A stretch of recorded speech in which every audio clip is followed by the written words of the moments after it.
What's up, lifelong learners? So this is how you're going to use masking to clone yourself, because in the crop feature, there are limitations. With masking, you can do a whole lot more. Like you can add text behind you and stuff like that. So I'm gonna show you in a little bit. So this is what you do. You're gonna go to your first video. You're going to draw a mask. Click on here where it says object mask. All right. You're going to go to ellipse or rectangle. I'm just going to use the ellipse for the sake of demonstrating different masking.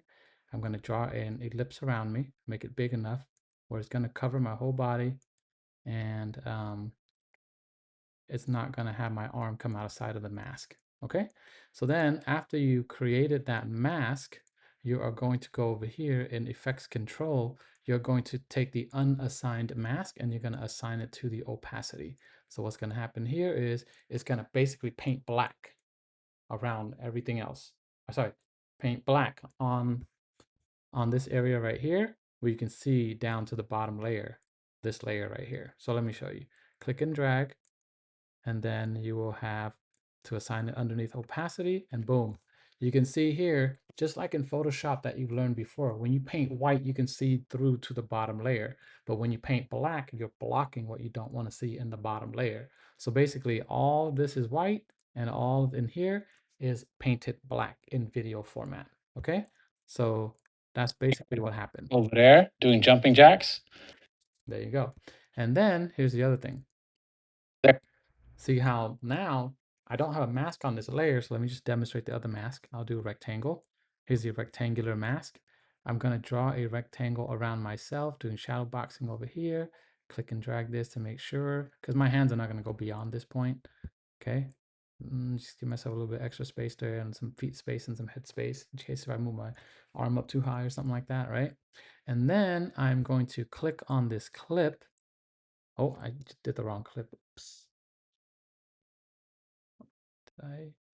Yeah, I need to delete this mask. Click on delete that mask because I clicked on the wrong clip. I need to click on this clip.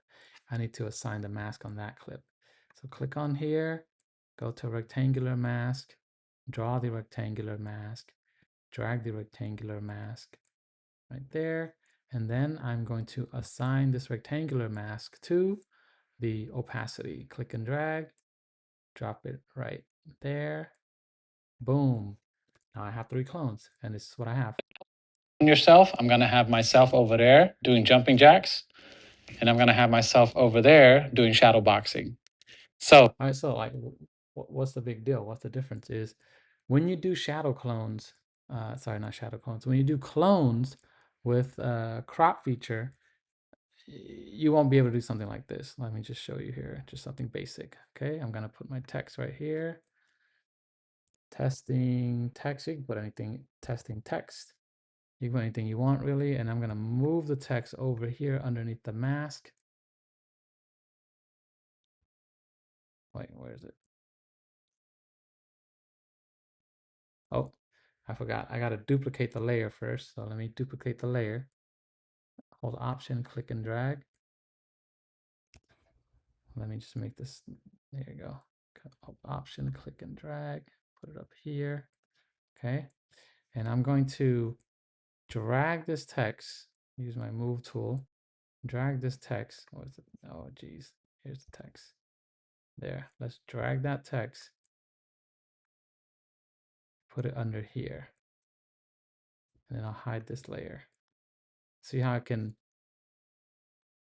mask out the text? I can mask this bottom layer right here. Let me delete that. And then I'll go down here and I'll click Option and drag. Put that at the top. Let me expand this a little bit more. Click Option and drag, put that at the top. You see how my text is in a circle? All right. So, because remember, this layer had the circle, and then this layer right here had the rectangle. That's why the way the mask is blocking whatever layers on the bottom right here, you can see through underneath to the text layer. So that's the reason why you would use object selection mask. So there's another fancier way to do this too, but I don't want to get into it, but that's the way you use crop for one and masking for other needs. Okay. All right. Don't forget to like, share. No, just joking. Rock, paper, peace.